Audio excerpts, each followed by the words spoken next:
Cobra gunship helicopter खास जंग के लिए तैयार किया गया एक तेज रफ्तार हेलीकॉप्टर है। मछली जिस तरह पानी में हरकत करती है, ये हवा में ऐसे हर तरफ घूमकर हमला करता है। आम हेलीकॉप्टर्स में गन को चलाने वाला गनमैन बैठा होता है जो किसी भी हदफ पर फायर करता है, लेकिन कोबरा का पायलट ऑटोमेटिक गन से हदफ पर तबाही फेरता है। इसमें ऑटोमेटिक 12.7 mm की गनें फिट होती हैं। जहां ये भी बताते चलें कि हैवी स्नाइपर रेंज मास्टर की गोली भी 12.7 mm ही होती है। अगर एक गोली इंसान की खोपड़ी को कई टुकड़ों में तकसीम कर सकती है, तो उसी कैलिबर की दर्जनों गोलियों ने क्या तबाही मचाना थी, ये अंदाजा आपके लिए मुश्किल नहीं होगा। मेरे पास चलकर या भागकर फायर करने के लिए ले देकर बेरेटा पिस्टल ही था। 10 क्लैशनकोफों और एक कोबरा हेलीकॉप्टर से फकत बेरेटा के साथ मुकाबला करना यकीनन खुदकुशी की आसान कोशिश थी। दुश्मन के 10 आदमियों ने मगरिबी जानिब से आना था। मेरे लिए मशरकी तरफ फरार होना इतना मुश्किल नहीं था, लेकिन उस जानिब कोई ऐसी आड़ मौजूद नहीं थी जिससे मैं कोबरे के पायलट की नजरों से बच जाता।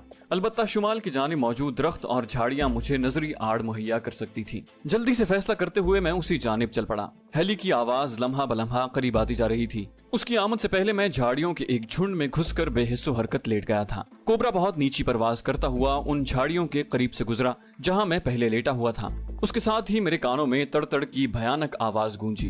वो गोलियों की बौछार करता हुआ आगे गुजर गया। मेरा दिल हौलने लगा था। अगर वो इसी तरह हर झुंड पर गोलियों के 2-3 ब्रस्ट फायर करता रहता तो मुझे निशाना बनाना उसके लिए मुश्किल न होता, क्योंकि उस पहाड़ी पर झाड़ियों के इतने ज्यादा झुंड मौजूद नहीं थे। चक्कर काटकर कोबरा वापस मुड़ा और इस मर्तबा गोलियों का ब्रस्ट साथ वाली झाड़ी पर पड़ा। जो सोच मेरे दिमाग में आई थी, पायलट भी उसी पर अमल पैरा हो गया था और जल्द ही मेरा नंबर आ जाना था। कोबरा मेरे साथ वाली झाड़ी पर गोलियों का ब्रस्ट फायर करता हुआ आगे गुजर गया। उस वक्त मेरी बचत मगरबी समत का रुख करने में थी। गो उस तरफ से दुश्मन ऊपर को आ रहे थे, लेकिन कोबरे की गोलियों से उसी जानिब उतर कर बचा जा सकता था। लेकिन फिर मैंने एक और रिस्क लिया और कोबरे के मुड़ने से पहले झाड़ी से निकलकर चंद कदम दूर मौजूद उस झाड़ी में घुस गया जहां कोबरा अभी फायर करके आगे गया था। अगर पायलट मुझे देख लेता या वो गलती से दोबारा उसी झाड़ी पर फायर कर देता तो लॉरा ब्राउन का मुझे अलविदा कहना सच साबित होता।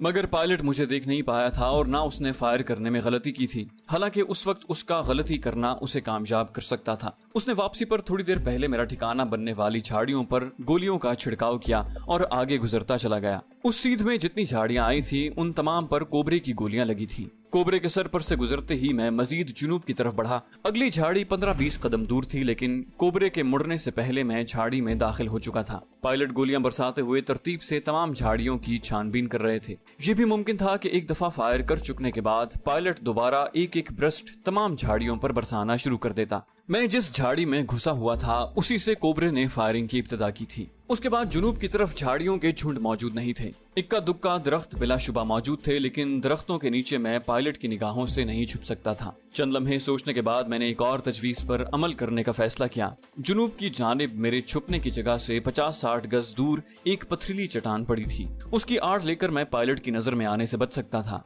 लेकिन उसके साथ ये भी जरूरी था कि मैं पायलट के साथ साथ उस चट्टान के दाएं बाएं हरकत करता रहता। कोबरे की अगली झाड़ी पर आग बरसाकर आगे बढ़ते ही मैं आखिरी झाड़ी से निकलकर पूरी कुव्वत से दौड़ा।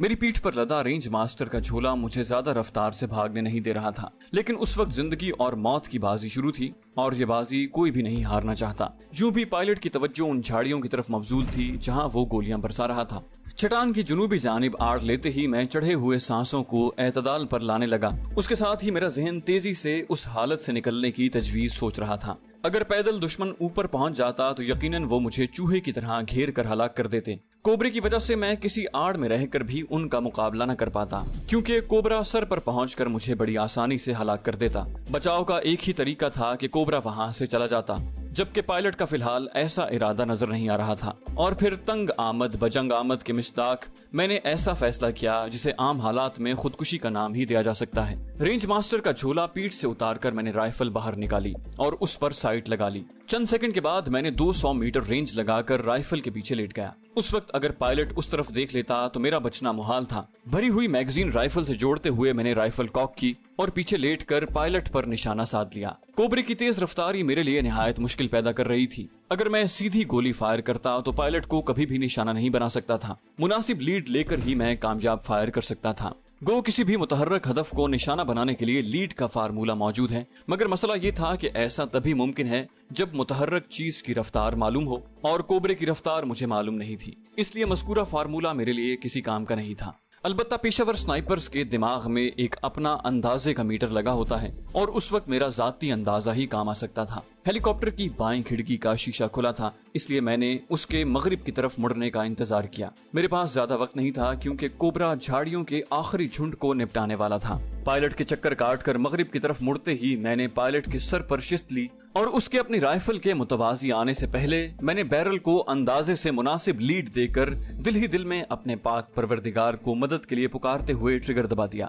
یہ میری زندگی کا سب سے خطرناک فائر تھا۔ ٹریگر دباتے ہی میں نے جلدی سے رائفل کو دوبارہ کاک کیا، مگر اس کی ضرورت پیش نہیں آئی۔ اللہ پاک نے میری مناجات کو قبول فرما لیا تھا۔ ایک دم ہیلی کاپٹر گھوما اور پھر درختوں سے ٹکراتا ہوا زمین بوس ہو گیا۔ ڈھلان میں گرنے کی وجہ سے وہ میری نظروں سے اوجھل ہو گیا تھا، لیکن اس کے گرنے سے پیدا ہونے والا دھماکہ کافی زوردار تھا۔ ہیلی کاپٹر کو نشانہ بنانے کا یہ میرا پہلا تجربہ تھا۔ اس سے پہلے مجھے ایسا موقع کبھی نہیں ملا تھا اور نہ میں نے کبھی ہیلی کاپٹر کو نشانہ بنانے کی کوشش ہی کی تھی۔ میں نے جلدی سے رائفل کا بٹ اور دو پائی کو کلوز کر کے جھولے میں ڈالا اور جھولے کو پیٹھ پر لاد کر مشرقی ڈھلان اترنے لگا۔ میری رفتار اتنی ہی تیز تھی جتنی کسی نشیب میں اترنے والے ایسے کسی شخص کی ہو سکتی ہے جس کے پیچھے موت لگی ہو۔ اترائی میں دوڑتے وقت سب سے زیادہ مشکل اپنے جسم کو سنبھالنا ہوتا ہے، کیونکہ ذرا سا توازن بگڑنے سے انسان کا تھوبڑا بگڑنے میں دیر نہیں لگتی۔ اس کا آسان طریقہ یہی ہے کہ آدمی کو سیدھے کی بجائے ترچھا ہو کر دوڑنا پڑتا ہے، یوں کہ پاؤں کا ٹخنے والا حصہ آگے رکھا جاتا ہے اور عام دوڑ کے برعکس ایک ہی پاؤں مسلسل آگے رہتا ہے۔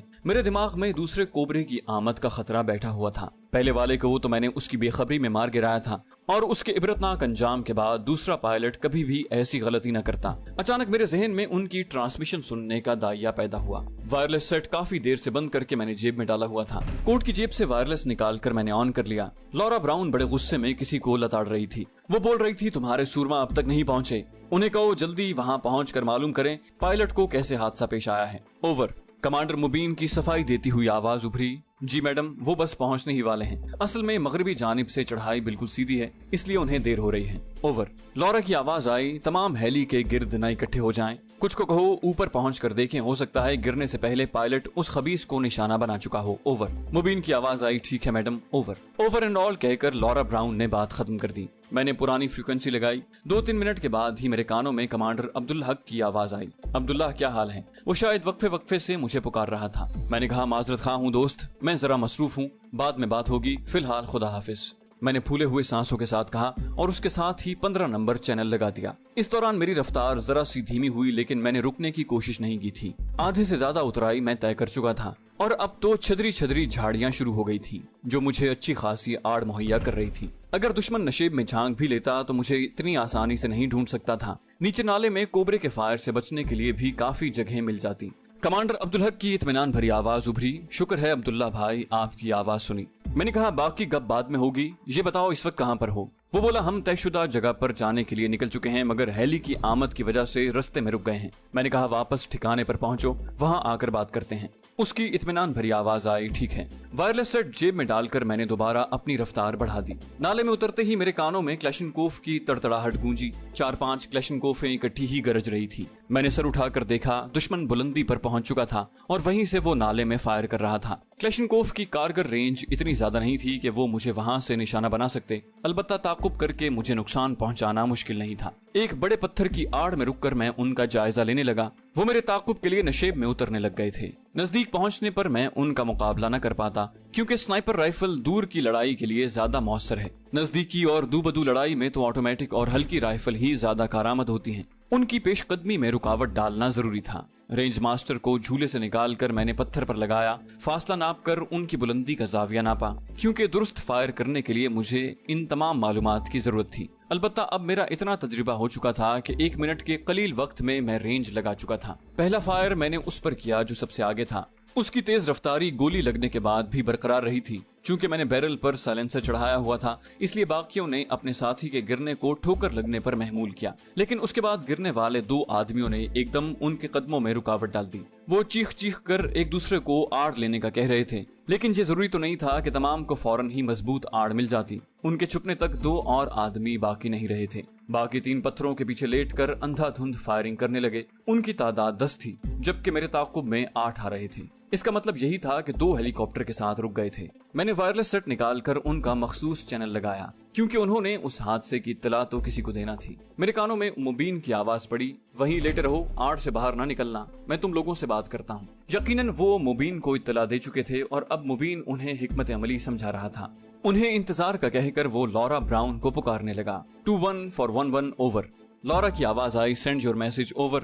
میں نے محسوس کیا تھا کہ نک سے زیادہ وہ احکام پاس کرتی تھی۔ شاید وہ نک سے سینئر تھی یا پھر اسے کمانڈ کرنے کا کچھ زیادہ ہی شوق تھا۔ مبین اسے 5 آدمیوں کی ہلاکت کا بتانے لگا۔ غصے میں وہ گالیاں دینے پر اتر آئی تھی۔ بولی، یہ الو کے پٹھے اپنی حفاظت بھی نہیں کر سکتے، ایک حرامی ان کے قابو میں نہیں آ رہا، اوور۔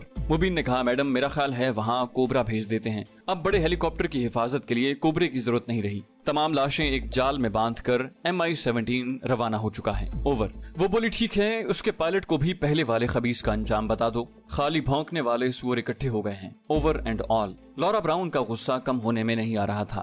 میں اسے مزید سلگانے سے باز نہیں آیا۔ میں نے کہا، ہائے بیبی، اتنے پیارے ہونٹوں سے اتنی گندی گندی گالیاں بکنا کوئی اچھی بات تو نہیں ہے، اوور۔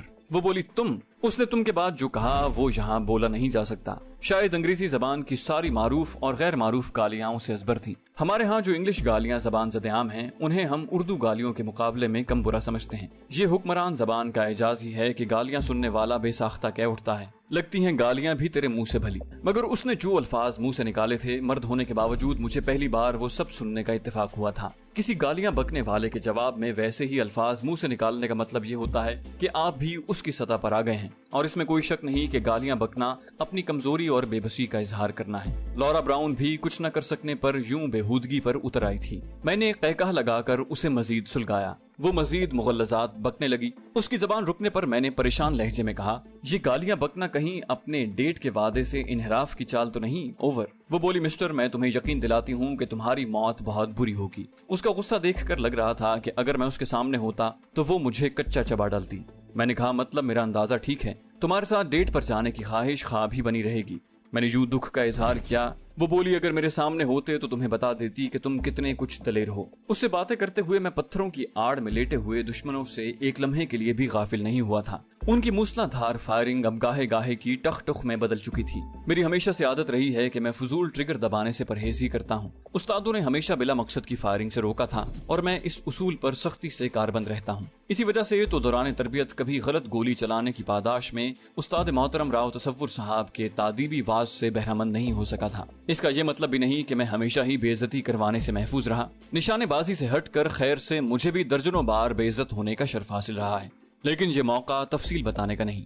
لورا براؤن سیدھے منہ بات کرنے پر آمادہ نہیں تھی اور مجھے بھی خامخواہ بےہودہ الفاظ سننے کا کوئی شوق نہیں تھا، اس لیے میں مزید کچھ کہے بغیر دائیں بائیں کسی ایسی جگہ کی تلاش میں نظریں دوڑانے لگا جہاں میں ہیلی کاپٹر کی فائرنگ سے اپنا بچاؤ کر سکتا۔ یوں بھی نالے میں جا بجا ایسی چٹانیں بکھری پڑی تھی جن کے نیچے گھس کر میں اپنا بچاؤ کر سکتا تھا، اس لیے مجھے اب ہیلی کا پہلے جتنا خوف نہیں رہا تھا، بلکہ ایک ہیلی کو گرا لینے کے بعد میرا حوصلہ بلند تھا۔ میں چھپ کر ہیلی پر نشانہ سادھ سکتا تھا۔ یوں بھی سائلنسر کی وجہ سے میری رائفل سے نکلنے والی گولی کی آواز ہی نہیں آتی تھی۔ 50-60 قدم دور مجھے ایک مناسب چٹان نظر آئی جس کے ساتھ کھو جیسی بنی تھی۔ میں رائفل کو اسی طرح کندھے پر رکھ کر اس جانب بڑھ گیا۔ دشمن مجھ سے 600-700 گز دور تھا اور اتنے فاصلے پر سے کلاشنکوف کی گولی سے مجھے نشانہ نہیں بنایا جا سکتا تھا۔ مطلوبہ چٹان کے پاس جا کر میں نے رائفل کندھے سے اتار کر پیچھے مڑ کر دیکھا تو حیران رہ گیا۔ 3 آدمی بڑی تیزی سے اوپر چڑھ رہے تھے۔ جس وقت ان پر نظر پڑی وہ ایسی جگہ پر پہنچ چکے تھے کہ میرے نشانہ سادھنے سے پہلے ہی وہ نظر سے اوجھل ہو جاتے، اس لیے کسی ایسی کوشش سے گریز کرتے ہوئے میں ان کی طرف متوجہ رہا۔ مجھے لورا براؤن کے ساتھ مصروف گفتگو پا کر کمانڈر مبین نے کسی اور چینل پر انہیں واپس لوٹنے کا حکم دے دیا تھا۔ ہیلی کی آواز بھی اب تک میرے کانوں میں نہیں پڑی تھی اور اس کا ایک ہی مطلب ہو سکتا تھا کہ ان کا منصوبہ تبدیل ہو چکا تھا۔ ویسے ہیلی کاپٹر کے نہ آنے کی ایک ٹیکنیکل وجہ تو یہ بھی ہو سکتی تھی کہ ہیلی کا فیول کم رہ گیا ہو۔ یوں بھی ہیلی کاپٹر ایک ایسی سواری ہے جسے بار بار ایندھن ڈلوانے کی ضرورت پڑتی ہے، اس لیے ہیلی پر مسلسل لمبا سفر نہیں کیا جا سکتا۔ ہر 3-4 گھنٹوں کے بعد ہیلی کو فیول ٹینک بھروانے کی ضرورت پڑ جاتی ہے۔ دشمن کی نگاہوں سے اوجھل ہوتے ہی میں نے رینج ماسٹر کو جھولے میں ڈالا اور اپنے رستے پر ہو لیا۔ چلتے ہوئے میں وائرلیس سیٹ کے چینل بھی تبدیل کرتا گیا تاکہ کسی جگہ چینل کی گفتگو سننے کو ملے، مگر مجھے کامیابی نہیں ہوئی تھی۔ سارے چینلز کھنگالنے کے بعد میں نے 15 نمبر چینل لگا کر عبدالحق کو پکارنا شروع کر دیا۔ فوراً ہی اس کا جواب موصول ہوا تھا۔ वो उस वक्त अपने ठिकाने वाली पहाड़ी की बुलंदी पर चढ़ा था। सूरत हाल पूछने पर उसने बता दिया था कि दोनों हेलीकॉप्टर्स को वापस जाते हुए उसने खुद देखा है और उसके अलावा भी कोई खास हरकत नजर नहीं आ रही थी। ठिकाने वाली पहाड़ी के नाले में पहुंचते ही मुझे 3 मुसल्ला आदमी अपना इंतजार करते मिले। मेरे मना करने के बावजूद अब्दुल हक ने उन आदमियों को नीचे भेज दिया था। उन्होंने फौरन ही रेंज मास्टर का झोला मुझसे ले लिया था। मुसलसल भाग दौड़ और जान बचाने की कोशिश में मेरे कपड़े निहायत गंदे हो चुके थे। पसीना झाड़ियों के पत्ते और मिट्टी वगैरह लगने की वजह से मैं पूरा भूत बना हुआ था। गो एक स्नाइपर को दुश्मन की नजर से छुपने के लिए अपनी शक्ल और लिबास को खुद ही खराब करना पड़ता है, लेकिन मेरी उस वक्त की हालत के जिम्मेदार हालात थे। ठिकाने पर पहुंचते ही सबसे पहले तो मैंने गर्म पानी से गुस्ल करके कपड़े तब्दील किए। उसके बाद खाने के लिए बैठ गया कि भूख से बुरा हाल था। शाम की नमाज पढ़कर तमाम मेरी कारगुजारी सुन रहे थे। कमांडर जिला खान बहुत खुश था। दुश्मन को काफी अरसे बाद इतना नुकसान उठाना पड़ा था। मैंने पूछा, वैसे इस पहाड़ी पर हेलीकॉप्टर के उतरने की जगह तो नहीं थी? फिर उन्होंने लाशें किस तरह इकट्ठी की? जिला खान बताने लगा, उन्होंने एक जाल नीचे फेंका और उसके हमरा 4-5 आदमी रस्सी की सीढ़ी से नीचे उतर गए। तमाम लाशों को इकट्ठा करके उन्होंने जाल में डाला और फिर जाल के चारों कोनों में लगे कुंडों में रस्सी गुजार कर हेलीकॉप्टर के नीचे बांध दिया। उनके लाशें इकट्ठा करने तक दोनों हेली हवा में चक्कर लगाते रहे। मैंने पूछा, आप कहां से देख रहे थे? जिला खान ने जवाब दिया, हम बिल्कुल करीब थे, लेकिन उस वक्त फायर करना मौत को दावत देने के बराबर था। छोटे वाला हेलीकॉप्टर बहुत खतरनाक है। एक गोली फायर होने के बाद शायद हम में से कोई न बचता। मैंने कहा, अच्छा, अब इशा के बाद अगले मरहले के लिए तैयार रहना। अब्दुल हक और जिला खान ने बैक वक्त पूछा, क्या मतलब? बाकी भी मेरी तरफ मुतवज्जे हो गए। उनके सवाल को नजरअंदाज करते हुए मैंने जिला खान से पूछा, आपके पास 12.7 mm गन्ने कितनी तादाद में मौजूद हैं? उसने कहा, सिर्फ 2 हैं। मैंने पिंडली से बंधा खंजर निकालकर गार के फर्श पर लकीरें खींचने लगा। दाएं बाएं की पहाड़ियों की निशानदेही करके मैं उन्हें तफसील से अपना मंसूबा समझाने लगा। मेरे मंसूबे का लुब्बे लुबाब ये था कि मैं एक ऊंची पहाड़ी पर मोर्चा पकड़कर दुश्मन के आदमियों को चुन चुन कर निशाना बनाता। इस दौरान जिला खान के आदमी उस पहाड़ी को घेरे में लेकर मुझे हिफाजत मुहैया करते रहते ताकि दुश्मन वहां अपने आदमी भेजकर मुझे नुकसान न पहुंचा सकता। इस तरह हेलीकॉप्टर्स के खिलाफ वो 7 वाली पहाड़ी पर 12.7 गन्ने लगाकर उनकी मदद से हेलीकॉप्टर के खिलाफ कार्रवाई कर सकते थे। जिला खान बोला, मंसूबा तो बहुत अच्छा है, मगर इस तरह हम में से एक भी नहीं बचेगा। अगर दुश्मन को हमारी पोजीशन वाज़ेह हो गई तो बमबारी करके तमाम पहाड़ी को सुरमा बना डालेगा और फिर 3-4 कोबरा हेलीकॉप्टर्स को 2 गन्नों से तबाह नहीं किया जा सकता। वो यहाँ ड्रोन भी मार सकते हैं, जंगी जहाज भी भेज सकते हैं, इसलिए ये मंसूबा काबिल अमल नहीं है। हम बस छापा मार कार्रवाइयां कर सकते हैं। एक जगह पोजीशन संभाल कर मुकाबला करने में हमारा सरासर नुकसान है, क्योंकि दुश्मन के पास बहुत ज्यादा वसाइल हैं। वो लोग काफी अरसे से वहाँ बरसरे पैकार थे और उन्हें मुझसे कई गुना ज्यादा तजुर्बा था, इसलिए मैं बहस में पड़े बगैर बोला, फिर मुझे क्या करना चाहिए?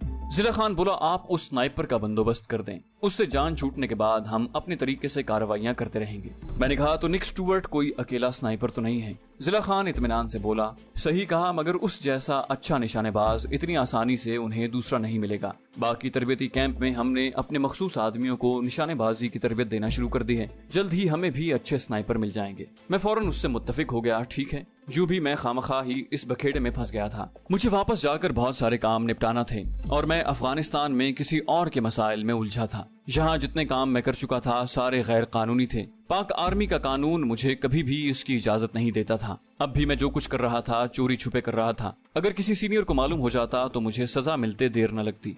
रात को बिस्तर पर लेटते वक्त मैं अब्दुल हक से अगले दिन के लाया अमल के बारे में बातचीत करता रहा। थके होने की वजह से हम ज्यादा देर गपशप नहीं लगा सकते थे। सुबह नाश्ते के बाद मैं उसके हमरा उस मखसूस पहाड़ी की जानिब रवाना था जिसे मैंने कल चुना था। जिला खान के हाथों दुश्मनों के 2 रेडियो सेट लगे थे। एक की बैटरी निकालकर हमने इजाफी बैटरी के तौर पर साथ ले ली। जिला खान के आदमियों से राब्ते के लिए हमारे पास आईकॉम भी मौजूद था। कल जिस पहाड़ी पर मैंने निक स्टुअर्ट और लॉरा ब्राउन को फंसाया था वो हमारे रास्ते में ही पड़ रही थी। अपने साथियों की लाशें तो वो उठाकर ले गए थे, अलबत्ता गाढ़ा खून अब तक बिखरा हुआ था। मैंने अब्दुल हक को वो 2 पत्थर भी दिखाए थे जिसके अकब में लॉरा ब्राउन और निक स्टुअर्ट ने आड़ लिए रखी थी। उस पहाड़ी को अबूर करने के बाद मैंने अब्दुल हक को मोहतात रहने का मशवरा दिया। दुश्मनों के ठिकाने और हमारे दरमियान एक और ऊंची पहाड़ी हायल थी, लेकिन फिर भी एहतियात बहुत जरूरी थी क्योंकि वो जगह दुश्मन के ठिकाने से देखी जा सकती थी। और फिर निक स्टुअर्ट जैसा निशानेबाज भी दुश्मन की सफों में मौजूद था। छुपते छुपाते दरख्तों के तनों, झाड़ियों और पथरीली चट्टानों की आड़ लेते हम आखिरकार पहाड़ की बुलंदी पर पहुंच ही गए थे। वहां से दुश्मन के ठिकाने का हवाई फासला 1200-1300 मीटर था। सबसे पहले झाड़ियों के दरमियान हमने अपने लेटने की जगह बनाई, यूं कि वहां हम न सिर्फ दुश्मन की नजरों से छुप सकते थे बल्कि सामने से होने वाली फायरिंग से भी बच सकते थे। राइफल को तैयार करके हम भी वहां लेट गए। दुश्मन के ठिकाने का जायजा लेने पर हमें कोई चहल पहल नजर नहीं आ रही थी। लाजमी तौर पर निक स्टुअर्ट और लॉरा ब्राउन ने उन्हें आड़ में रहने की सख्ती से अहकामात दिए होंगे। रेडियो सेट पर भी खामोशी छाई हुई थी। अब्दुल हक ने पूछा, हम कब तक यहाँ छुपे रहेंगे? मैं मुस्कुराया, अब वक्त की गिनती भूल जाओ, यहाँ से मरकर या मारकर ही वापसी होगी। कमांडर अब्दुल हक फलसफियाना लहजे में बोला, मुझे लगता है कि एक स्नाइपर का साथ चुनकर मैंने अपने लिए ख्वारी देख ली है। मेरे खिलखिलाने पर वो दोबारा बोला, जानते हो सबसे मुश्किल काम इंतजार होता है, और ऐसा इंतजार जिसका फल मिलने की उम्मीद कम ही हो, वो तबीयत पर और भी गिरा गुजरता है। मैंने कहा, यही स्नाइपर की जिंदगी है, और ऐसी जिंदगी हर कोई नहीं गुजार सकता। गपशप करते हुए भी हमारी नजरें हदफ की तलाश में सरगर्दा रहीं। इस दौरान हमें थोड़ी बहुत हरकत भी नजर आ रही थी, लेकिन अब मैं अपने हदफ के अलावा किसी को नहीं मारना चाहता था, क्योंकि किसी एक आदमी के मरते ही निक स्टुअर्ट मजीद चौकन्ना हो जाता।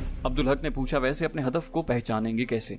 मैंने कहा, वो ज्यादा देर यहाँ छुप कर नहीं लेटेगा। मुझे यकीन है कि शिकार की तलाश में वो जरूर अपने ठिकाने से निकलेगा, और उस वक्त उसकी पहचान हो जाएगी। उसने पूछा, वही तो पूछ रहा हूँ ना, जब उसके हमरा और आदमी भी मौजूद होंगे तो कैसे उसकी पहचान हो पाएगी? मैंने कहा, जिस जगह भी वो फायर करने के लिए लेटेगा हमें अंदाजा हो जाएगा। कमांडर अब्दुल हक की समझ में मेरा फलसफा आया था या नहीं, लेकिन उसने दोबारा इस मुताल्लिक सवाल न किया। दोपहर को हमने साथ लाया हुआ खाना खाया और पानी पीकर दोबारा निगरानी के लिए लेट गए। खाने के बाद अब्दुल हक को नींद आने लगी थी। उसे सो जाने का मशवरा देकर मैं जागता रहा। यूं भी ऐसे मौके पर स्नाइपर नींद को अपने करीब नहीं फटकने देता। मैं गाहे गाहे रेडियो सेट ऑन करके मुख्तलिफ चैनल्स तब्दील करता रहा। खाना खाने के बाद उनकी जरा सी ट्रांसमिशन में सुन पाया था, मगर वो उनकी रोजमर्रा के कामों के मुतालिक थी। उनके पानी लाने वाली पार्टी किसी नजदीकी चश्मे पर जा रही थी। उस पहाड़ी पर सिर्फ एक ही जानिब उतरने का रास्ता मौजूद था, और वो रास्ता हमारी नजर में था। पानी लाने वाली पार्टी मेरी नजरों के सामने ही नीचे गई थी, और उन्हें मैं आसानी से निशाना बना सकता था, लेकिन अब मैं किसी गैर अहम आदमी की लाश गिराकर निक स्टुअर्ट को मजीद चौकन्ना नहीं करना चाहता था। दोपहर को अब्दुल हक की आंख खुली और उसे मैंने मशरकी जानिब की ढलान पर रात गुजारने की जगह ढूंढने के लिए भेज दिया। अंधेरा छाने से पहले ही उसने एक गार ढूंढ लिया था, और काफी सारी खुश्क लकड़ियां उसने गार के अंदर इकट्ठी कर दी थी। शाम का अंधेरा फैलते ही मैं उसके हमरा गार में पहुंच गया। चूंकि दुश्मन हमसे मगरबी जानिब की पहाड़ी पर मौजूद था, इसलिए हमने बेफिक्री से आग जलाए रखी। अब्दुल हक दिन को अच्छी खासी नींद ले चुका था, इसलिए उसने मुझे सो जाने का मशवरा दिया। रात के 2-2:30 बजे तक वो जागता रहा था। उसके बाद मुझे जगाकर वो सो गया।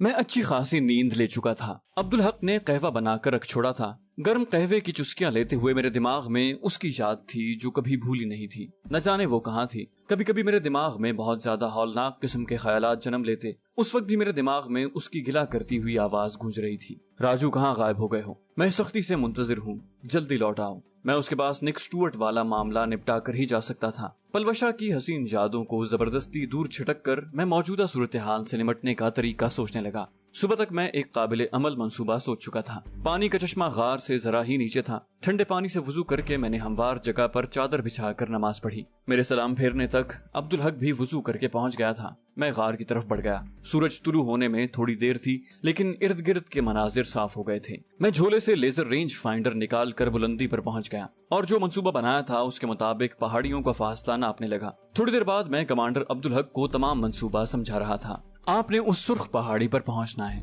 उस पहाड़ी की मिट्टी का रंग सुर्खी माइल था, इसलिए वो दूर से सुर्ख ही नजर आती थी और तमाम उसे सुर्ख पहाड़ी ही कहते थे। सुर्ख पहाड़ी से दुश्मन का ठिकाना तो 2 किलोमीटर से ज्यादा दूर है, लेकिन जहाँ से वो पीने का पानी भरते हैं वो जगह 500-600 मीटर सुर्ख पहाड़ी की तरफ वाक़ है। इसलिए सुर्ख पहाड़ी से आप उनके पानी भरने वालों को निशाना बना सकते हैं। अगर चश्मे का फासला सुर्ख पहाड़ी से 2 किलोमीटर से ज्यादा भी हुआ, तब भी आप हिल डाउन हिल फार्मूले के तहत आप आसानी से वहां फायर कर सकेंगे। अब आपकी सरकूबी के लिए निक को लाजिमन उस ऊंट की कोहान नुमा पहाड़ी पर जाना पड़ेगा कि उससे एक तो सुर्ख पहाड़ी उसकी रेंज में होगी, दूसरा कोहान शक्ल की पहाड़ी पर जाने के लिए उसे रास्ते में कोई खास खतरा भी दरपेश नहीं हो सकता। सबसे बढ़कर दोनों पहाड़ियों की बुलंदी बराबर है, जो उनको मजीद मज़कूरा पहाड़ी की तरफ माइल करेगी। अब्दुल हक साफ गोई से बोला, मेरे दिमाग में काफी सवाल उठ रहे हैं। मैं इत्मीनान से बोला, बारी बारी पूछना शुरू कर दो। वो बोला, आपका क्या ख्याल है, मैं स्नाइपर राइफल से इतना कामयाब फायर कर लूंगा? मैंने कहा, कामयाब फायर की जरूरत नहीं है, बस वहाँ पर अपनी मौजूदगी को जाहिर करना। पानी भरने वालों में से किसी एक को भी गोली लग गई या उन्हें इतना ही मालूम हो गया कि उन पर गोलियां चलाई जा रही हैं, तो समझो काम बन गया। बाकी आपने स्नाइपर राइफल के मुतालिक पिछले 2 दिनों में जो कुछ सीखा है, 700-800 मीटर तक हदफ को भी निशाना बनाया है। اب آپ کو بلندی سے نشیب میں فائر کرنے کا فارمولا سمجھا دوں گا، یہ اتنا مشکل نہیں ہے۔ جن دنوں مجھے گولی لگی تھی تب گردیز کیمپ سے 4 آدمی صغیر، احسان، اسلم اور مبین سنائپر رائفل کے متعلق سیکھنے آئے تھے۔ وہ چاروں بعد میں نک کا شکار بن کر شہید ہو گئے تھے۔ انہی کے ساتھ کمانڈر عبدالحق بھی رینج ماسٹر کے متعلق سیکھتا رہا تھا۔ اس نے اگلا سوال پوچھا، نک اس پہاڑی پر بھی تو آ سکتا ہے؟ میں نے کہا اس طرح تو میرا کام اور آسان ہو جائے گا، مگر وہ یہاں آئے گا نہیں کیونکہ یہاں سے سرخ پہاڑی کا فاصلہ زیادہ بنتا ہے۔ اس طرح نک چشمے والی جگہ سے بھی فائر کر سکتا ہے اور کوئی بے وقوف سنائپر ہی ہوگا جو بلندی پر موجود سنائپر کے ساتھ نشیب میں مورچہ بنا کر لڑائی کرے گا، جبکہ میرے خیال کے مطابق وہ بے وقوف نہیں ہے اور بالفرض وہ چشمے والی جگہ ہی سے فائر کرتا ہے، تب بھی میرے لیے زیادہ فائدہ ہے۔ اس نے پھر پوچھا، اس ساری تگ و دو کا مطلب؟ میں نے کہا اسے بل سے نکالنا ہے۔ یوں ہی لیٹے لیٹے ہم کب تک انتظار کریں گے، اور دشمن کو منصوبہ بنانے کا موقع دینے کی بجائے اسے اپنی مرضی کے میدان میں لانا زیادہ بہتر ہوگا۔ وہ بولا، یہاں سے کوہان کی شکل والی پہاڑی کا فاصلہ کتنا ہے؟ میں نے کہا 2500 میٹر۔ اس نے حیرانی ظاہر کی، تو وہاں پر انہیں کیسے نشانہ بناؤ گے؟ میں نے کہا وہاں پہنچنے سے پہلے وہ اس نالے میں میرا نشانہ بنیں گے جہاں وہ بھاگ کر کہیں پناہ نہیں لے سکتے۔ میرا مطلب میں انہیں آڑ پکڑنے سے پہلے قتل کر دوں گا۔ اس نے نک سٹورٹ کے گزشتہ روز والے ٹھکانے کا ذکر کیا۔ اس نالے سے تو وہ پہاڑی زیادہ نزدیک ہے۔ میں نے اس بات میں سر ہلایا، ہاں مگر اس بحث کو رہنے دو۔ وہ بولا، واپس ٹھکانے پر پہنچنا اور وہاں سے دوسری سنائپر رائفل اٹھا کر سرخ پہاڑی پر دشمن کے پانی لانے والی پارٹی سے پہلے پہنچنا ذرا مشکل ہے۔ میں نے کہا وہ ضلع خان کے آدمی اپنے ٹھکانے سے اٹھا کر سرخ پہاڑی پر پہنچیں گے، آپ یہیں سے سرخ پہاڑی کا رخ کریں گے۔ آپ کو وہاں پہنچنے میں زیادہ سے زیادہ 3-3.5 گھنٹے لگیں گے، یعنی دن کے 10 بجے سے پہلے آپ وہاں ہوں گے، اور دشمن کی پانی والی پارٹی قریباً 11 بجے چشمے کا رخ کرتی ہے۔ اس نے انگوٹھے کا اشارہ کیا، میں تیار ہوں۔ رینج ماسٹر کے متعلق اسے یوں بھی کافی کچھ معلوم تھا۔ اپ ہل ڈاؤن ہل فائر کے متعلق ضروری باتیں بتا کر میں نے اسے رائفل کی بیرل کے ساتھ زاویہ پیما لٹکا کر بلندی سے نشیب کا زاویہ ناپنے کا طریقہ سمجھا دیا۔ اس کے بعد میں اسے ضروری احتیاطوں کے بارے میں ایک بار پھر ہدایات دینے لگا اور جانے کا اشارہ کر دیا۔ آئی کام سیٹ ہمارے پاس ایک ہی تھا، اس لیے وہ میں نے اپنے پاس رکھ چھوڑا تھا۔ کمانڈر عبدالحق کے لیے ضلع خان کے آدمیوں نے دوسرا آئی کام سیٹ لانا تھا۔ اسے روانہ کر کے میں نے ضلع خان سے رابطہ کر کے پوچھا، کمانڈر آپ کے پاس ڈریگن آف رائفل موجود ہے نا؟ وہ بولا موجود ہیں۔ اس کا جواب سن کر میں نے کہا، ایک ڈریگن آف رائفل اور ایک رینج ماسٹر۔ میں اسے مختصر الفاظ میں ضروری ہدایات دینے لگا۔ اس سب سے فارغ ہو کر میں بہتر فائر کرنے کے لیے اپنے مورچے میں مناسب تبدیلیاں کرنے لگا۔ گھنٹے 1.5 گھنٹے بعد رینج ماسٹر کے پیچھے لیٹ کر علاقے کا جائزہ لے رہا تھا۔ نامعلوم میرا منصوبہ کامیاب ہونا بھی تھا یا نہیں، لیکن یوں ہی ہاتھ پیر ہلائے بغیر لیٹے رہنا بھی تو مناسب نہیں تھا۔ 9:45 بجے کمانڈر عبدالحق نے مجھے اپنی جگہ پر پہنچ جانے کا مجدہ سنا دیا تھا۔ اس کے ساتھ ہی ضلع خان کے بہروز نامی آدمی نے بھی اپنی جگہ پر پہنچ جانے کی اطلاع دی تھی۔ اب ہمیں دشمن کی پانی والی پارٹی کا انتظار کرنا تھا۔ میں ٹیلیسکوپ سائٹ میں دشمن کے ٹھکانے کا جائزہ لیتا رہا۔ 10:30 بجے کے قریب مجھے 5 آدمی نیچے اترتے دکھائی دیے۔ یہ پانی والی پارٹی تو اس لیے نہیں ہو سکتی تھی کہ وہ ایک جیپ میں نیچے جاتے تھے اور یہ 5 پیدل جا رہے تھے۔ 2 آدمیوں نے اپنی پیٹھ پر جھولے بھی لادے ہوئے تھے۔ مجھے ایسا لگ رہا تھا کہ نک سٹورٹ اس پارٹی کا حصہ ہے۔ ان کے ریڈیو سیٹ پر کوئی ٹرانسمیشن نہیں ہو رہی تھی۔ میں مختلف چینل تبدیل کر کے ان کی باتیں سننے کی کوشش کرتا رہا۔ ان کے ٹھکانے تک پہنچنے کا ایک ہی راستہ تھا، لیکن پہاڑی کی نصف بلندی پر ایک ہموار پہاڑی تھی جہاں سے مختلف اطراف میں جایا جا سکتا تھا۔ اسے ان کے ٹھکانے کا بیس کہا جا سکتا ہے۔ بیس سے پانی کا چشمہ شمال کی جانب نشیب میں موجود تھا۔ ان کا رخ جنوب کی طرف ہو گیا تھا۔ نشیب میں اتر کر وہ ایک نالے میں پہنچ جاتے۔ وہ نالا کافی چوڑا اور کھلا تھا۔ اگر مجھے مکمل یقین ہوتا کہ وہ نک سٹورٹ ہی کی پارٹی ہے تو انہیں نالے میں گھیرا جا سکتا تھا، اور یقیناً اس دن میری قسمت عروج پر تھی کہ اچانک ایک فریکوینسی پر مجھے لورا براؤن کی آواز سنائی دے گئی۔ وہ کمانڈر مبین کو مخاطب کر رہی تھی، لیکن آج وہ صاف گفتگو کی بجائے کوڈ ورڈز میں بات کر رہی تھی۔ اس کا مطلب صاف یہی تھا کہ وہ ہمیں اپنی بات نہیں سمجھنے دینا چاہتے۔ وہ مبین سے پوچھ رہی تھی 2-1 بات ہو گئی ہے، اوور۔ مبین نے جواب دیا، یس میڈم، 3 تھرمس بھیج دیے ہیں، اوور۔ اب پتہ نہیں وہ تھرمس کیا بلا تھی، کیونکہ وہ چائے والے تھرمس تو نہیں ہو سکتے تھے۔ وہ بولی، کافی ہیں، میں اپنی جگہ پہنچتے ہی تمہیں مطلع کر دوں گی، اوور۔ وہ بولا، میڈم انڈے 2 درجن ہی ملیں گے، اوور۔ وہ بولی، گزارا ہو جائے گا، اتنے ہی پرانے انڈے بھی تو موجود ہوں گے، اوور۔ شاید وہ ہینڈ گرینیڈ کو انڈے کہہ رہی تھی۔ یہ بھی ممکن تھا کہ انڈوں سے مراد کوئی مخصوص ہتھیار ہو، وہ آدمی بھی ہو سکتے تھے۔ میرا ذہن مختلف اندازے لگاتا رہا۔ نالے میں اتر کر وہ 5 بڑے آرام سے ٹہلنے کے انداز میں آگے بڑھنے لگے۔ لورا براؤن مبین کو بتا رہی تھی کہ وہ نالے میں پہنچ گئے ہیں۔ ان کے جانے کا انداز دیکھ کر میرا ماتھا ٹھنکا۔ यकीनन वो निक स्टुअर्ट की पार्टी नहीं थी, वो असल में मेरे लिए फेंका गया चारा था, क्योंकि लॉरा ब्राउन मुख्तलिफ अंदाज में बार बार रेडियो सेट पर यह बताने की कोशिश कर रही थी कि वो नाले में आगे बढ़ रहे हैं और उन्हें कोई हरकत दिखाई नहीं दे रही। मैं खामोशी से उनकी बातचीत सुनता रहा। आध पौन घंटा नाले में फिरने के बाद वो पार्टी वापस लौट आई थी। वो लोग बेस से ऊपर का रुख कर रहे थे। ऊपर से पानी वाली जीप उतरती दिखाई दी। 10 मिनट बाद जीप चश्मे पर पहुंच गई थी और फिर जीप के वहां पहुंचने के 2 मिनट बाद सुर्ख पहाड़ी की जानिब से फायर करने की हल्की सी आवाज आई। मैं अगर पूरी तरह उस तरफ मुतवज्जे न होता तो शायद वो आवाज न सुन पाता। अब्दुल हक के पास मौजूद रेंज मास्टर पर साइलेंसर नहीं लगाया गया था, क्योंकि हमारा मतम नजर ही दुश्मन को अपनी जगह से आगाह करने का था। फायर के साथ ही चश्मे वाली जगह पर हलचल मच गई थी। मैं मुसलसल मुख्तलिफ चैनल तब्दील करके उनकी बातचीत सुनने की कोशिश में था। मेरी कोशिश जल्द ही कामयाब हो गई थी। चश्मे पर मौजूद दुश्मन के आदमी अपने जख्मी होने वाले आदमी की रिपोर्ट दे रहे थे। कमांडर मुबीन ने उन्हें ऐसा हुक्म दिया जिस पर वो पहले से अमल पैरा हो चुके थे। वो बोला, फौरन पत्थरों की आड़ लेकर अंदाजा लगाओ कि फायर किस तरफ से आया है। ओवर।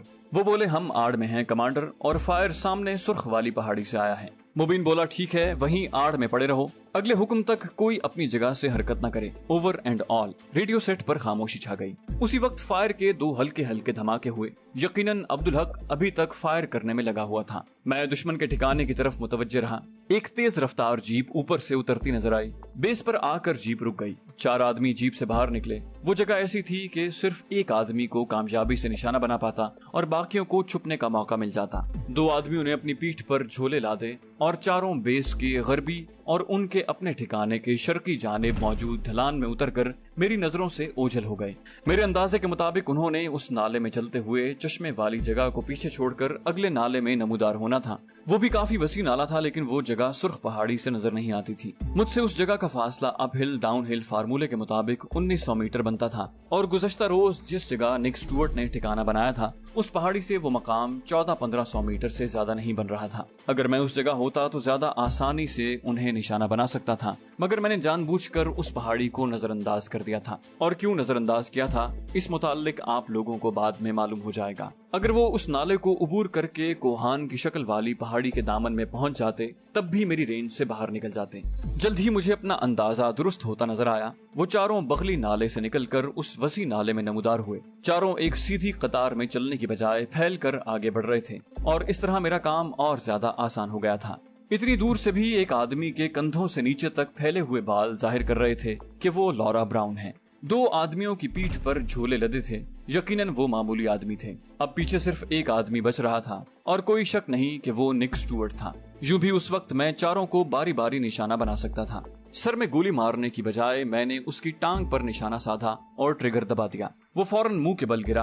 लंबे बालों वाली यकीनन लॉरा थी। वो उसे संभालने के लिए उसके साथ ही बैठ गई। फिर उसके हाथ में मुझे रेडियो सेट नजर आया और अगले ही लम्हे उसकी घबराई हुई आवाज मुझे सुनाई दी, मुबिन, निक को टांग में गोली लगी है। मुबिन से पहले मैंने बटन दबाकर उसे पुकारा, हाय बेबी, जरा निक से बात तो करवाओ, कहीं ज्यादा तकलीफ तो नहीं हो रही। उसने घबरा कर पूछा, तो तुम कहाँ पर हो? मैंने कहा, कम से कम सुर्ख वाली पहाड़ी पर नहीं हूँ, और अगर मुझे मिलना चाहती हो तो ठीक जिस जगह बैठी हो वहाँ से नाक की सीध में चलती जाओ, मुझसे मुलाकात हो जाएगी। ओवर। वो गिड़गिड़ाई, प्लीज निक को छोड़ दो। मैंने कहकहा लगाया, रकीब को कौन जिंदा छोड़ता है बेबी। बाकी इस अहमक निक को कहो कि क्या मैं इतना गया गुजरा हूँ जो चश्मे पर मौजूद शख्स के सर में गोली नहीं मार सकता। इस वक्त भी मैंने जानबूझकर उसे टांग में गोली मारी है ताकि उसे तड़पा सकूं। ओवर। उसकी शिकस्त खुर्दा आवाज उभरी, खान, मैं हार तस्लीम करती हूँ। वाकई में तुमने बहुत खूबसूरती से हमें घेरा है। ओवर। मैंने कहा, कोशिश तो तुम लोगों ने भी की थी, मगर निहायत ही भौंडे तरीके से। ओवर। उसने हसरत भरे लहजे में कहा, क्या मुझे जिंदा छोड़ दोगे? मैं बेनियाजी से बोला, क्या कह सकता हूँ, वैसे पहले निक का तो बंदोबस्त कर दूं ना। ओवर। वो बोली, तुम मुझे नजर नहीं आ रहे, मैं मरने से पहले तुम्हें देखना चाहती हूँ। ओवर। मैं हंसा, इतनी दूर से कैसे देखोगी? वो बोली, तुम बस अपनी जगह पर एक बार उठकर दिखा दो, मरने से पहले मैं अपनी आखिरी हसरत पूरी करना चाहती हूँ। उसकी हसरत भरी आवाज सुनकर मैंने कहा, अच्छा, अपनी आंखों से दूरबीन लगाकर देखो, मैं अपनी जगह पर खड़ा हो रहा हूँ। ये कहते हुए मैंने आईकॉम सेट अपने करीब कर लिया था। एक छोटे से वक्फे के बाद मैंने पूछा, देख लिया? इस मर्तबा लॉरा की बजाय निक स्टुअर्ट की आवाज उभरी, हाँ देख लिया, और जानते हो अब तुम मेरे निशाने पर हो। मैं वाकई इतना बेवकूफ नहीं था कि अपने आदमी की टांग में लगने वाली गोली को तुमसे मंसूब करता। और अब तुम अपनी जगह से हिल कर दिखाओ, ताकि मैं तुम्हें अपना निशाना बना सकूं। ओवर। मैंने कहा तुम दोनों अब भी मेरे निशाने पर हो। ओवर। वो तंजिया लहजे में बोला, बेवकूफ, ना वो लॉरा है और ना मुझे गोली लगी है। अब यहीं लेट कर थर्मस, मेरा मतलब है कोबरों का इंतजार करो। इतना तो तुम्हें मालूम हो गया होगा कि कितने थर्मस आ रहे हैं। ओवर। मैं हकला गया था। तुम झूठ बोल रहे हो। उसने कहका लगाया, इस बात की तस्दीक तुम अपना सर आड़ से निकाल कर सकते हो। ओवर। मैं एकदम खामोश हो गया था। नाले में मौजूद जख्मी को लंबे बालों वाला सहारा देकर आड़ की तरफ ले जा रहा था। मैंने उन्हें यूं ही जाने दिया था। मुझे चुप देखकर वो बोला, तुम एशियाई लोग बस लड़की के जरा सा तवज्जो देने पर अहमकों की तरह रद्द अमल जाहिर करना शुरू कर देते हो। बहरहाल तुम्हें मरने से पहले ये बताना चाहता हूँ कि तुम्हारी निशानेबाजी ने मुझे मुतासिर किया है और तुम पहले निशानेबाज हो जिससे मुझे डर लगा। बहरहाल अब चुनाव तुम्हारे हाथ में है। कोबरों की गनों से मरना चाहते हो या मुझे ये मौका दोगे। ओवर। मैंने थूक निगलते हुए पूछा, लॉरा कहाँ है? वो हंसती हुई बोली, निक के साथ हूँ बेबी। सॉरी कि अब तुम मेरी डेट वाली ऑफर से फायदा नहीं उठा सकोगे। ओवर। मैंने कहा, अगर मैं कहूँ कि अब मैं तुम्हें मरने से पहले देखना चाहता हूँ तो? ओवर। मेरे लहजे में शामिल हसरत यकीनन उसके लिए अनोखी नहीं थी। उसने कहकहा लगाया, हाँ, ताकि तुम फौरन मुझे गोली मार सको। मैं जानती हूँ कि मैं तुम्हारी रेंज में हूँ। ओवर। मैंने फौरन कहा, वादा करता हूँ तुम्हें गोली नहीं मारूंगा। ओवर।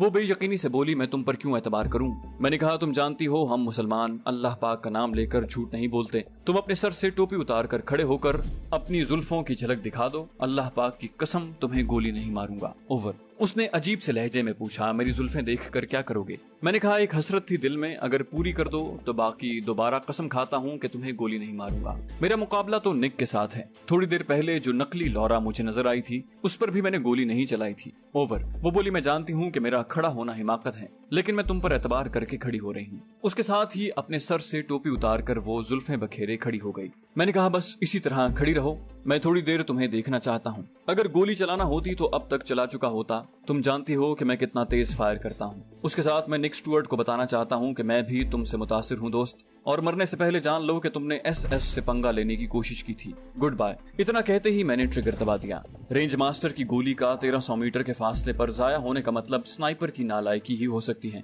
और मेरे उस्तादों के ख्याल में मैं नालायक नहीं हूँ। निक स्टुअर्ट की खोपड़ी का दायां हिस्सा उड़ गया था। शायद आपकी समझ में ये बात न आई हो, मैं वजाहत कर देता हूँ। कमांडर अब्दुल हक को भेजते वक्त मुझे यकीन था कि उसका फायर इतना पुख्ता नहीं है कि वो लंबे फासले पर किसी के सर में गोली मार सके, और यकीनन अगर उसकी गोली खता जाती या मजरूब को जिस्म के किसी और हिस्से में लगती तो इस बात पर निक स्टुअर्ट चौंक सकता था, क्योंकि इतना तो उसे भी मालूम था कि उसके मुकाबिल कोई टटपूंजिया स्नाइपर नहीं था। अब यहाँ दो एहतमाल थे, या तो वो इस बात को खातिर में न लाता और कोहान की शक्ल वाली पहाड़ी की तरफ दौड़ पड़ता, क्योंकि वहीं से वो सुर्ख पहाड़ी पर मौजूद स्नाइपर को निशाना बना सकता था। ऐसी सूरत में मैं उसे नाले में ही घेर लेता, बिल्कुल उस तरह जिस तरह नकली निक और लॉरा को घेरा था। दूसरा एहतमाल ये था कि शक पड़ जाने पर वो मुझे घेरने की कोशिश करता, जैसा कि उसने की। इस मकसद के लिए सबसे पहले उसकी निगाह उस पहाड़ी पर पड़ना थी जहाँ वो गुज़श्ता रोज पहुंचा था, क्योंकि उसी जगह से कोहान की शक्ल वाली पहाड़ी के नाले को बहुत अच्छी तरह से रेंज में लाया जा सकता था, और एक बार उसे मेरे मोर्चे की जगह मालूम हो जाती, उसके बाद वो बड़ी आसानी से मुझे घेर सकता था। इस मकसद के लिए उसके पास कोबरा हेलीकॉप्टर मंगवाने की सहूलत भी थी। अब मैं जिस पहाड़ी पर मौजूद था उस जगह से अप हिल डाउन हिल के फार्मूले के तहत तो नाले में कारगर फायर गिराया जा सकता था, वैसे नहीं। और यकीनन जिसने 100% दुरुस्त फायर करना होता वो उसकी बजाय अव्वल जिक्र पहाड़ी का इंतखाब करता, मगर मैंने ऐसा जानबूझ कर न किया और जिला खान को कहकर दूसरी पहाड़ी पर 2 आदमी ड्रैगनॉफ राइफल के साथ भेज दिए, और जिला खान को बता दिया कि उनके पास आईकॉम सेट भी होना चाहिए।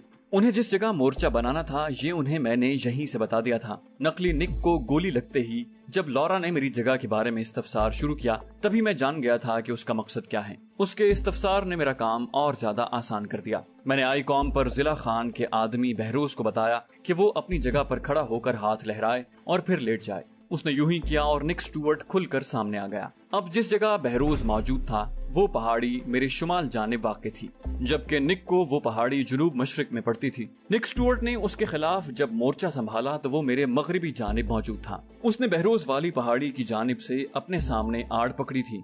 मेरे जानिब उसका दायां बाजू आ रहा था, और जिस जगह मैं मौजूद था वहां से वो आसानी से दिखाई भी दे गया था। लेकिन मसला ये आ रहा था कि लॉरा ब्राउन उसके दाएं जानिब बतौर मददगार बैठी हुई थी, और उसकी वजह से मैं निक को बराह रास्त निशाना नहीं बना पा रहा था। तब मैंने लॉरा ब्राउन को खड़ा होने पर उकसाया, और जूं ही वो खड़ी हुई निक स्टुअर्ट की खोपड़ी मेरे निशाने पर आ गई। मैंने 2-3 दफा लॉरा ब्राउन को पुकारा, हेलो बेबी।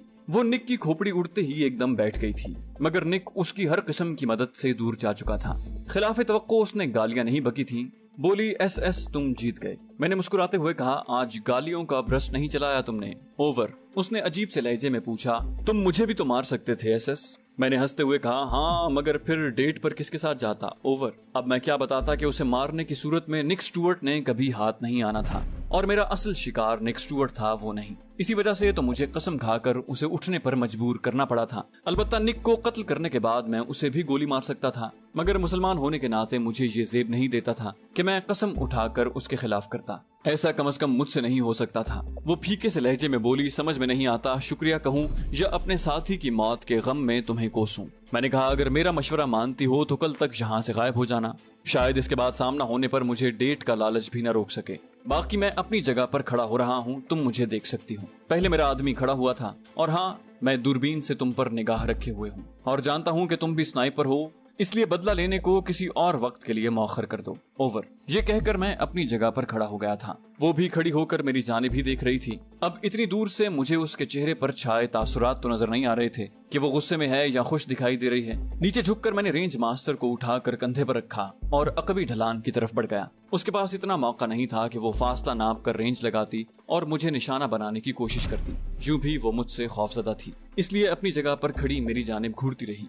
ढलान में उतरते ही मैंने जल्दी रेंज मास्टर को झोले में डाला और बहरोज और अब्दुल हक को कॉल करके उन्हें फौरन ठिकाने पर पहुंचने को कहा, क्योंकि कोबरे किसी भी वक्त पहुंचकर हमारी फतह को शिकस्त से दो चार कर सकते थे। चलते हुए मैं उनके रेडियो सेट के चैनल भी तब्दील करता गया। एक फ्रीक्वेंसी पर मुबीन पानी वाली पार्टी को वापस बुला रहा था। उसकी थकी थकी आवाज सुनकर मालूम हो रहा था कि उसे निक स्टुअर्ट की मौत का काफी दुख हुआ था। लॉरा ब्राउन की आवाज मुझे सुनाई नहीं दे रही थी। सारी कहानी की जिला खान और अब्दुल हक को समझ तो आ गई थी, लेकिन उसके साथ ही वो बहुत हैरान भी हो रहे थे। अब्दुल हक ने कहा, यार मेरी समझ में ये नहीं आ रहा कि आपको पहले से कैसे पता चल गया कि वो आपको सुर्ख पहाड़ी की बजाय किसी और जगह ख्याल करेगा। मैंने कहा, क्योंकि वो स्नाइपर था और उसे मालूम था कि मेरा निशाना कैसा है। तीसरी बात यह है कि वो खुद मुझे घेरने की कोशिश कर चुका था और ये भी जानता था कि मैं ऐसी कोशिश करूंगा। बस एक जगह पर वो मार खा गया कि उसने यकीनी तौर पर मुझे उसी पहाड़ी पर मौजूद समझ लिया था जहाँ बहरोज मौजूद था, और वही पहाड़ी ऐसी थी जहाँ से कोहान की शक्ल वाली पहाड़ी के नाले में मौजूद किसी भी आदमी को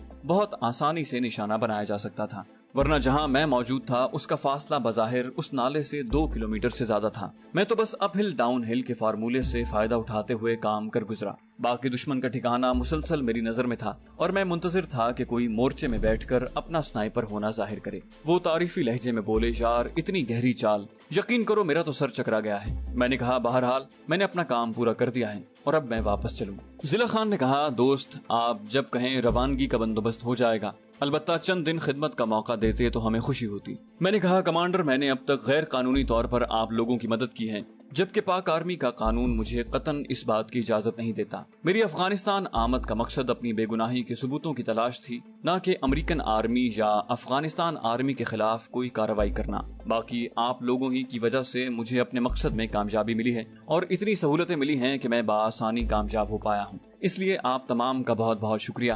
अलबत्ता माजरत चाहूंगा कि यहाँ मजीद कुछ वक्त गुजारना मेरे लिए मुमकिन नहीं होगा। जिला खान मुस्कुराया, आज की रात गुजारोगे या अभी रुखसत लोगे? मैंने जवाब दिया, इंशाल्लाह सुबह निकलूंगा। रात को उन्होंने मेरे लिए खुसूसी दावत का बंदोबस्त किया था। गार के अंदर ही उन्होंने सालम दुम्बा लकड़ियों के अंबार पर भूना। दुम्बे के पेट से आलाइशें निकाल कर उन्होंने चावल भर दिए थे। बहुत ही आला खाना तैयार हुआ था। मैं कुछ जरूरत से ज्यादा ही खा गया। तो दोस्तों, ये थी हमारी आज की एपिसोड। उम्मीद करते हैं आपको हमारी कहानी पसंद आई होगी। जाने से पहले इस वीडियो को लाइक कीजिए और शेयर करना